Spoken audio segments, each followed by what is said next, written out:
Today I'll be teaching y'all how to play 3 of the 4 different positions in lacrosse. There are actually 4 positions in lacrosse, not including midfield, which is a part of offense and defense. So the positions are offense, defense, face-off, and goalie.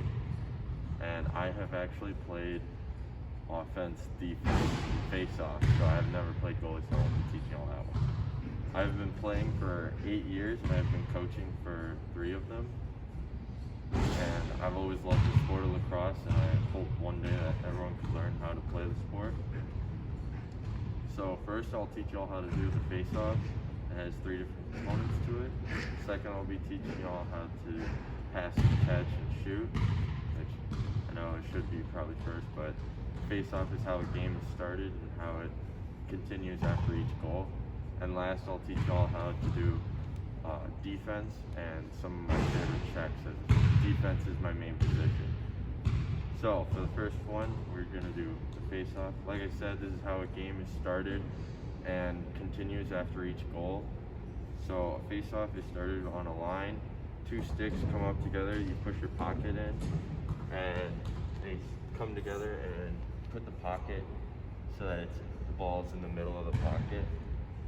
So like I said, there are 3 different components to face-off. There's the clamp, the slot or the swipe, and then there's also the hop, where you hop over and clamp down on the ball. So the first one that I said, the clamp, that's the most common form of face-off. It's used by, like I said, like most of the face-off professionals, just because you need speed for it, and if you do it correctly, you can get the ball out whichever way you want. You can get it out forward, to the side, to the other side, and also to your back. It gives you the best way of getting the ball out. So back in the day, we used to use the motor grip, which is, this is the neutral grip, and this is the motor grip. It just gives you a better torque on your face-off, so it gets you ready for it better. So you start, get the ball in the line, start like this. You clamp down on the ball and twist your stick, and then now I can throw the ball forward, I can throw it out to the side, but what most face-off guys do is they just throw it behind them and get it out there.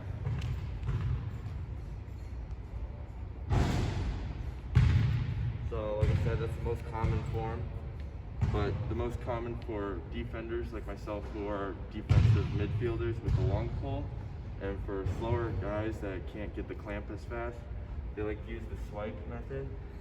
So with fast fogos, you can't really get the ball out as fast playing against them. So the best move for that is just to grab the ball with the top of your stick and just try and wrench it out. Even if you lose the clamp, you do a standing form, so that if they get the ball clamped or get it set, you can be up and be hitting on their hands real quick. And the last one that I'll be teaching y'all is the hop. This is one of the most expert moves in lacrosse, or for the face-off position, just because it needs a lot of fast movements with your hands. So, like I said, you start like this, and then you hop over the ball, pushing the opposing player's stick out of the way, and then wrench your stick back and grab the ball with the head of your stick, and then twist and pull it out. And you can also move your stick, or you can move the ball back, forward, or any which way you want. I don't really have the face-off head on this stick, so it doesn't grab the ball as well as it should, but as you can tell, it still grabs the ball as well. Alright, so now to passing and catching and shooting. So passing and catching and shooting is really, like I said, the most important part of lacrosse. It's the most fundamental part. And with passing and catching, they're used every single time on the field. And a lot of people aren't really used to doing it if they're a new player or if they're just trying it out in gym class. John, if you want to move, I'm going to throw against the wall. So for catching, you want to catch with your top hand at the top of the stick, and your bottom bottom head at the bottom, so you have the most control of the head. And there are two different forms. There's the snatch, and then there's also the cradle. So this right here is the snatch. You can catch the ball in front of you. It's more of a frowned upon catch, just because you can bounce the ball off the plastic here. But if you throw it to the other side, I can really catch the ball over here as well. You're just snatching the ball so that it hits the mesh, and then moving the ball forward so that its momentum is just getting lost, and then you can control it more. So like I said, that's more of a frowned upon catch, just because with attackmen who have like tighter heads, like I said, the ball can just bounce off this plastic if they don't get it perfectly. So a lot of coaches teach their players not to do that catch, just because it could cause a turnover.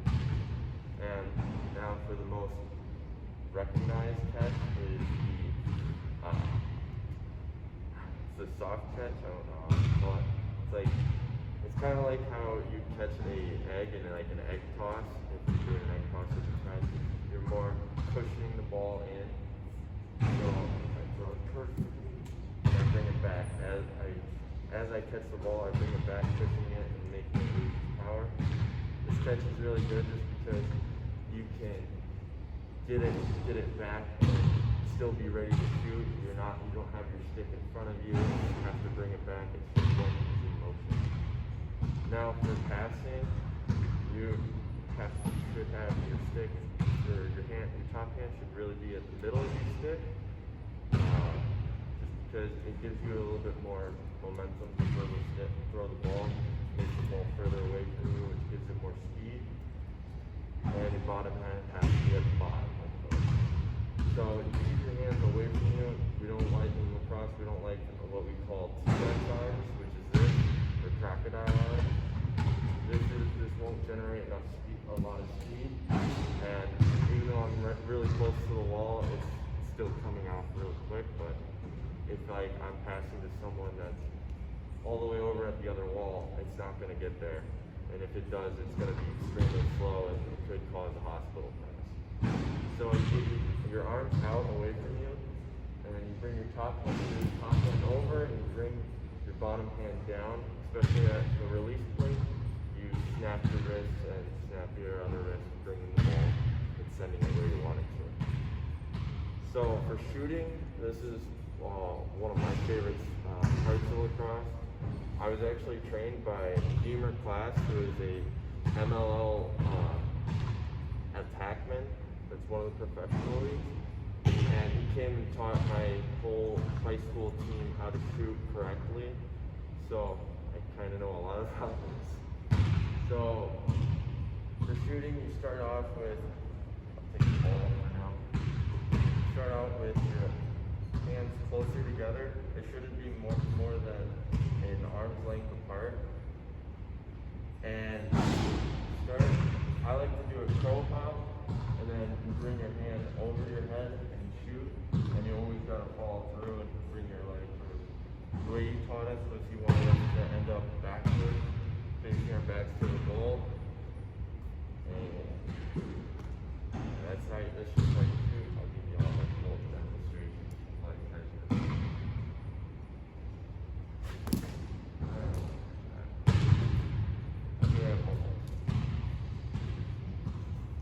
Okay. So finally, my favorite position is defense. I've been playing it since I started, although I did switch to face-off when I was a freshman, and then finally my senior year I switched to midfielder, and I played offense. So defense has always been, I've always had a love for it. So the first check I'll teach y'all is the body check. And that's when you have your stick hips length apart. For short sticks, if you're playing defense, you actually have to have your hands together, but if you have a long pole, you have your hands far apart. So to start it, you have to get ready, get down in like an athletic stance, and charge up power in your legs, and then you push into your opponent's hip, And what I was taught in college my freshman year was you get into their hip and then push up under their shoulder so that you can have the best control of them and push them where you want to go. This check is good for positioning and disrupting the opposing player. It's really easy to do, and it should be the first check that you try to go for. But there is a bunch of other checks that you can use. And the second one I'm going to teach y'all is the slap check. So you can only slap the hands and stick of an opponent in lacrosse. And if you hit them in the back, it's a penalty. So for the slap check, you want to just get ready in the defensive stance. They're going to probably be running with you, and you're just going to wind up and slap them right in the hands. For larger wind-up, it's more predictable and it's not as accurate. But if you do short little wind-ups, it can still hurt a lot and cause a lot of disruption, and it could still get them to drop the ball easily. This is one of the first takeaway checks that players know, and it's one of the most common checks that a lot of defenders use. So finally, I'll teach y'all some of the trick checks that I do. I did them a lot throughout high school, and I was really known for one of them, which is the rusty gate. So the first one I'll teach y'all is the ice pick. Ice pick is when you have your player running with you, and instead of going for like a slap check or something, you just go and take your butt end of the stick and put it straight into his stick, so that pushing it to the ground so that he drops the ball eventually. This is more of like flashy check. It's not really good, because if you hit the person with any part of your shaft or with the butt, it's a penalty and you will get put out of the game for 2 minutes because of it. So that one's not really recommended in lacrosse, and a lot of coaches will actually scold you if you do it. The second check is the ding dong check.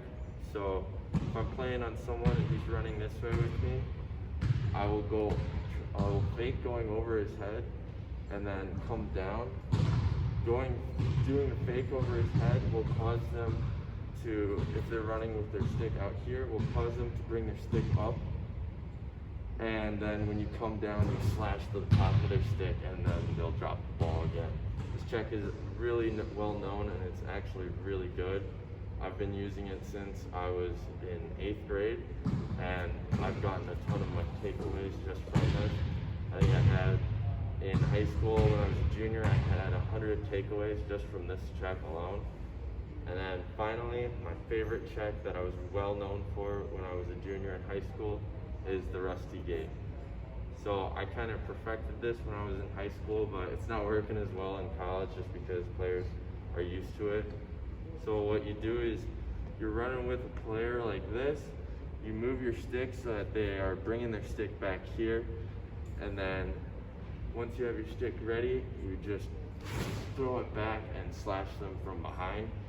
So this check gives you an extra angle to slash the opponent's stick, because once they bring it back here, it's wide open for you if you had, like I said, a stick behind your back. So when I just throw it back there, it's really easy to slash them and catch them off guard, and eventually get what we call a yard sales when the stick comes out of their hand. I had over 50 takeaways from just this check alone in high school, and every time I used it, it always worked. And I was really proud of that. So that's how you play lacrosse. I hope you all try it one day, or try it if you want today. But thank you for listening. Okay, thanks.